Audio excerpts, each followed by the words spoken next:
नमस्कार, आप सभी को गंगा दशहरा की बहुत बहुत शुभकामनाएं। स्वागत है आपके अपने चैनल कविता कौशिक रियल वॉइस में। हिंदू धर्म में गंगा दशहरा का विशेष महत्व है। पंचांग के अनुसार हर साल ज्येष्ठ शुक्ल पक्ष की 10वीं को गंगा दशहरा मनाया जाता है।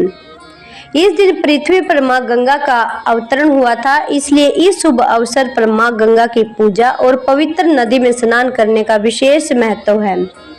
गंगा दशहरा पर अन्न, भोजन और जल समेत आदि चीजों का दान जरूर करें तो उसे अक्षय पुण्य की प्राप्ति होती है। अपनी क्षमता के अकॉर्डिंग थोड़ा बहुत दान जरूर करें। वही आपको बता दें, इस साल गंगा दशहरा 16 जून को मनाया जाएगा। आइए जानते हैं गंगा दशहरा की तिथि और शुभ मुहूर्त। पंचांग के अनुसार ज्येष्ठ माह में शुक्ल पक्ष की 10वीं तिथि का प्रारंभ 16 जून को देर रात 2:31 पर हो रहा है। वहीं इसका अंत 17 जून को सुबह 4:42 पर होगा। ऐसे में उदय तिथि के आधार पर ही गंगा दशहरा मनाया जाएगा, इसलिए गंगा दशहरा 16 जून को ही मनाया जाएगा। गंगा दशहरा पूजा विधि। इस दिन सुबह जल्दी उठ जाए। वही अगर गंगा स्नान नहीं कर पाए तो घर पर ही गंगा जल बाल्टी में डालकर स्नान कर ले। अगर संभव हो तो आप गंगा स्नान जरूर करें। वहीं इसके बाद अब तांबे के लोटे में जल लेकर उसमें गंगा जल, अक्षत, फूल डालकर सूर्य देव को अर्घ दे। साथ ही गंगा आरती कर मंत्रों का उच्चारण करें। गंगा दशहरा महत्व। इस दिन गंगा स्नान करने से व्यक्ति को अक्षय पुण्य की प्राप्ति होती है, साथ ही मां गंगा का आशीर्वाद प्राप्त होता है। वही इस दिन गरीबों और जरूरतमंदों को फल, फूल, जूता, चप्पल, घड़ा, वस्त्र दान अवश्य करें।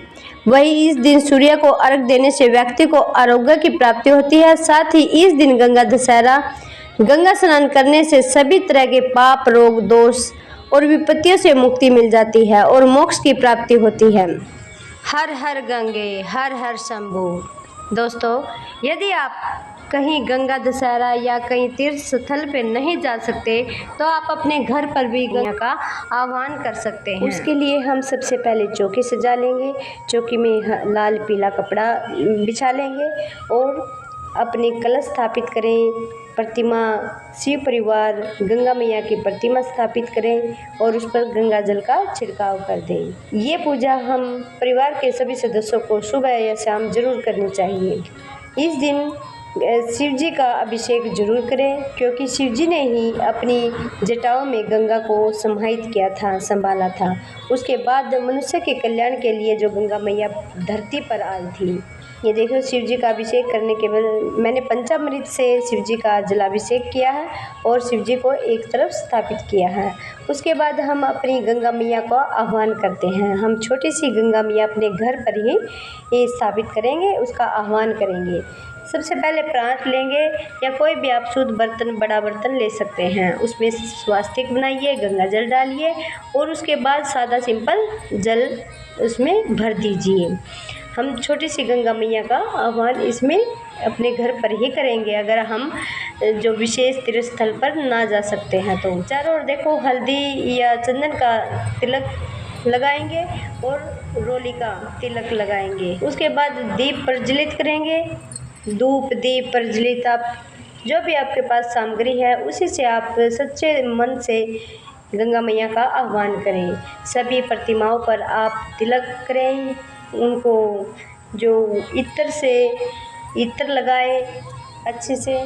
शिव जी, गणेश जी पर हमने चंदन का तिलक लगाया है और माता गंगा और माँ पार्वती को हमने रोली का तिलक किया है। ये देखिए, हमने छोटी सी एक गंगा मैया अपने घर स्थापित की है।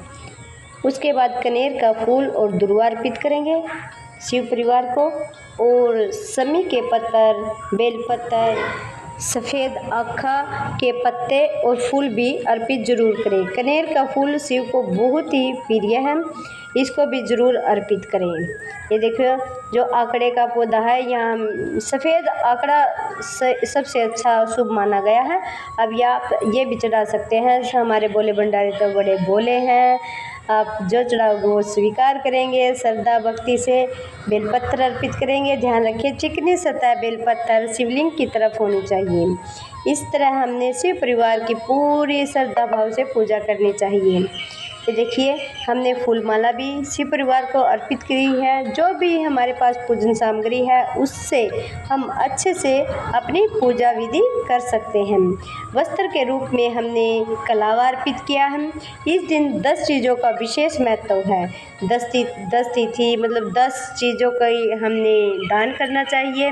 10 दीप, 10 पंखे, मतलब कुछ भी 10 चीज़ों का विशेष महत्व है। इस दिन 10 चीज़ों का दान करना बहुत ही शुभ और ज़रूरी होता है।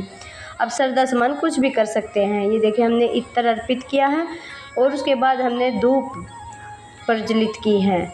धूप बहुत ही अच्छी और सकारात्मकता का प्रतीक होती है। हमने अपने गंगा मैया की तरफ से धूप अर्पित की है।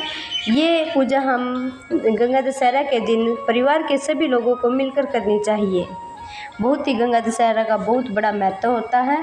ये देखिए हमने अपने गंगा जल में दूध, रोली, तिल, काले तिल, चंदन सभी पुष्प अर्पित किए हैं। फूल, जो भी आपके पास फूल हो वो सभी अर्पित किए। 10 दीप दिए हैं, इन पर तिलक कर लें। तिलक करने के बाद इनको ऐसे मतलब आप केले के पत्ते या डोंगे किसी में भी आप रखकर प्रज्वलित करें इनको एक एक करके और अपनी गंगा मैया में अपने पितरों का तर्पण करते हुए अर्पित करें, जैसे हम गंगा मैया में रियल में करते हैं ऐसे। तो हमारी घर पर ही गंगा मैया की पूजा स्वीकार हो जाएगी और हम अपने घर पर रहकर भी बहुत ही आसानी से कर सकते हैं। देखो इसमें कोई विशेष सामग्री का हमने यूज नहीं किया। जो भी घर पर अवेलेबल है, आपके घर जो भी है वही सामग्री आप लेकर पूजा कर सकते हैं। और माता गौरी को श्रृंगार की सामग्री अर्पित जरूर करें।